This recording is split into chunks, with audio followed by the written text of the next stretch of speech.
and current realities. Okay, Mr. ALAJE, I would like to ask you, what about the positives? Yes, you've complained, you've criticized some of these policies. Okay, we're still trying to establish connection, a perfect connection with Mr. ALAJE. So he will be joining us, he will be joining back very soon. Okay, back to, okay, Mr. Paul, are you there? Yeah, thank you so very much for having me. Yes. No, so I said, what are the positives? Yes, you've criticized some of these policies. I want to believe there are certain policies you have been so impressed with so far. But first, I must say that unlike the last administration, we have seen these governments try to paint a different narrative for Nigeria around the world by going to different parts of the world to say that Nigeria is ready to do business. I saw what he said in the General Assembly of UN when he said Nigeria is ready for business. Whether people are ready to do business with Nigeria is a different question entirely. That was quite impressive. I'm also saying that the president has started an investigation of some sort that many of us had requested that the President Buhari administration should have done under his administration. The president has started with the central bank, and the report that are coming out is like a can of worm. They are really very disgusting. We are hoping that the president will do more by extending this to Humanitarian Affairs Ministry, to NNPC, and a few other agencies of government. These are really very impressive things to me that the president have started with. A lot of economists feel subsidy removal is what they should be clapping for. But I tell them that as an economist, that subsidy removal may even be somersaulting, because if you don't have alternative, it's like sacking your best staff and you have not created alternative for it.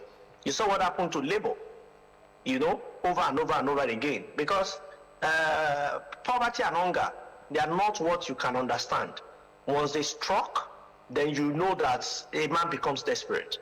So economic policy that is fair on the people are those ones that I've always commended Mr. President for, and I will still continue to commend him on those ones. Thank you very much. Now, earlier on you talked about the need for research, really, to be done, research institutes or bodies to be consulted before taking major decisions, particularly economic decisions that have humongous impact and effect on the lives of the people. Yes, that ought to be the ideal thing, but are people like you not consulted? How many of these institutes of economic research do we have, really, and who are ready to work with the government, offer advice to the government, or probably when you have idea of or you get a wind of some of these policies that the government are actually planning to bring on board, do you make suggestions to the government to see both sides, the pros and cons of some of these policies, even before the government make them a reality? Because it's not always nice when it is after it has been implemented and we begin to bear the brunt that we now begin to talk about the negatives of such policies. Well, I must say that there are over 20 strongly rooted research organizations in Nigeria, ours inclusive, the SPM professionals. And when government is planning to make some policies, we usually discuss, review possibilities of the projects into possibilities of those policies, and we made it known to those that we think matters. Unfortunately, 90 times out of 100, those policies still went ahead, especially those we think government should have seen a caution, or government should have taken a caution and not promote them directly. But most of the time, government have gone ahead to promote them, not just this administration, over the time. So, and people have said, oh, why are you guys not working for government? Well, for me, to work with government will be, I want to have zero pay because of the nature of Nigeria. Because when you are paid in Nigeria, then you've lost your soul, you've lost your mind. But with zero pay, you can still keep your head straight, especially if you're a full-time government staff. For consulting, it's a complete different game entirely. So here is it. The research organization adheres, as and the remaining other people that are doing fantastic, they are doing great jobs for their country. So, but whether those who are working with government want the right thing to be done is a different ballgame entirely. And this is not just for the federal government, even for the subnational. I give you an instance. A state not too far from Ogun State, you know, a state that shares boundary with Ogun State. Permit me not to mention the state. I will also not give you any description, so you will not think I'm letting out the cats this time. We realize that an organization, a sector that has just 5 organizations, one of the organizations, you know, hold the state over the years approximately 50 billion naira. We approached the state for a consultancy engagement and spoke with the head of Board of Internal Revenue. And the head of Board of Internal Revenue felt this is a fantastic idea. They need money badly in the state. And that what they would do is to call the special advisor to the governor in charge of such department. The special advisor to the governor said, we don't need the money. In fact, we will go and collect the money. We will do it by ourselves.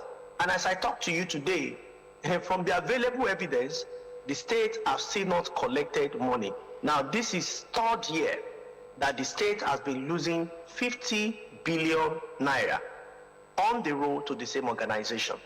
This is so true of many other states, not just within the Southwest, but the entire federation. When those who don't feel pains of poverty because they sit in offices and they can maximize revenue for themselves, whether legitimately or otherwise, are those that are making decisions for people. When those who are not directly affected are those that are deciding the fate of their own people. And they are not people of mercy. They are not people that the pains mean anything to. Then the people will be made to suffer. After all, my favorite book says, when the righteous rule, then you know what will happen. There will be peace. But when the unrighteous rule, then your answer is as good as mine. Now, let us come to the studio. Moving forward, are you optimistic that definitely there is light at the end of the tunnel? Looking at some of these policies that the government has put in place to really cushion the impact of the removal of subsidy?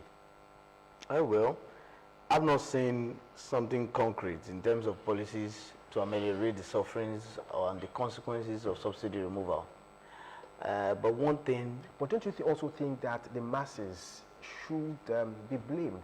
I mean, should also share part of the blame? I mean, because over time there is this saying that you deserve, as a follower, you deserve the leader that you have. And most times when some of these decisions and policies are made, you also hear promises, you know, to back some of these decisions. At the end of the day, you don't get to see these promises, and the masses don't also get to do anything about it. They keep quiet and continue to suffer in silence. Well, in this case, they are not suffering in silence. There have been a lot of videos. We've seen protests by the Fish Sellers Association across different states.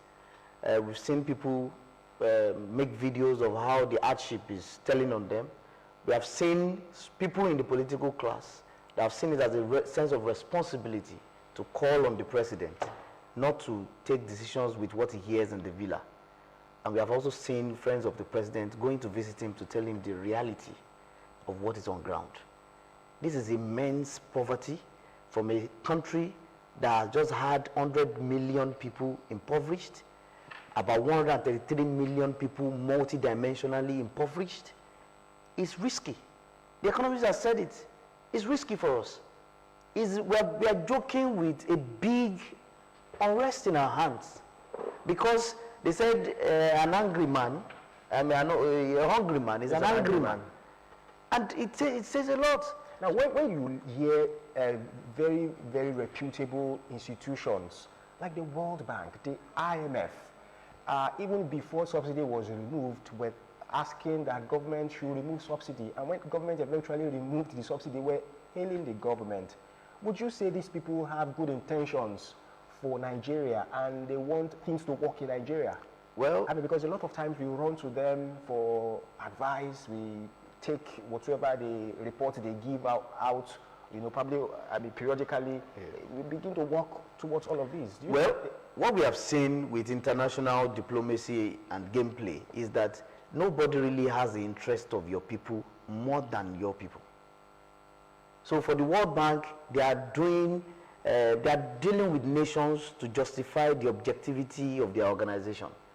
As at the same time, you as the leaders or executives of your own nation are to defend the rights and interests of your nation to the last of your strength. So you can't blame they can only advise. They are not going to force you to implement their advice. So nobody can love Nigeria more than Nigerians. Well, our time is really fast spent. Though, you know, the Senate leader, Senator AYOBAMIGBE, yesterday alleged that some saboteurs are frustrating President Tinubu'S efforts to reinvigorate the economy and enhance living standard of Nigerians. But let me just end on this note. If Mr. ALAJE is still there, I wanted to ask, what's the outlook, you know, for 2024 economically? Shortly. Well, it's tough to say, but we will still say that people should remain very hopeful that there will be economic miracle, because people whose disposable income has been emaciated significantly, people who now have poverty, not longer living with them as next door neighbor, but as their bedmates, then it's no longer a matter whether you can quickly forsake your old ways of mingling with poverty, but now that you are in bed with poverty. I wrote an article some years back on the kiss of death and another on the kiss on a hug date with poverty. So I only hope that policies direction will be different. Policies direction in 2024 will be more people oriented, and we go beyond what IMF and World Bank have said. I must say this. IMF came to Nigeria in 2016 and 2015 last quarter and told President Buhari that Nigerian economy is robust.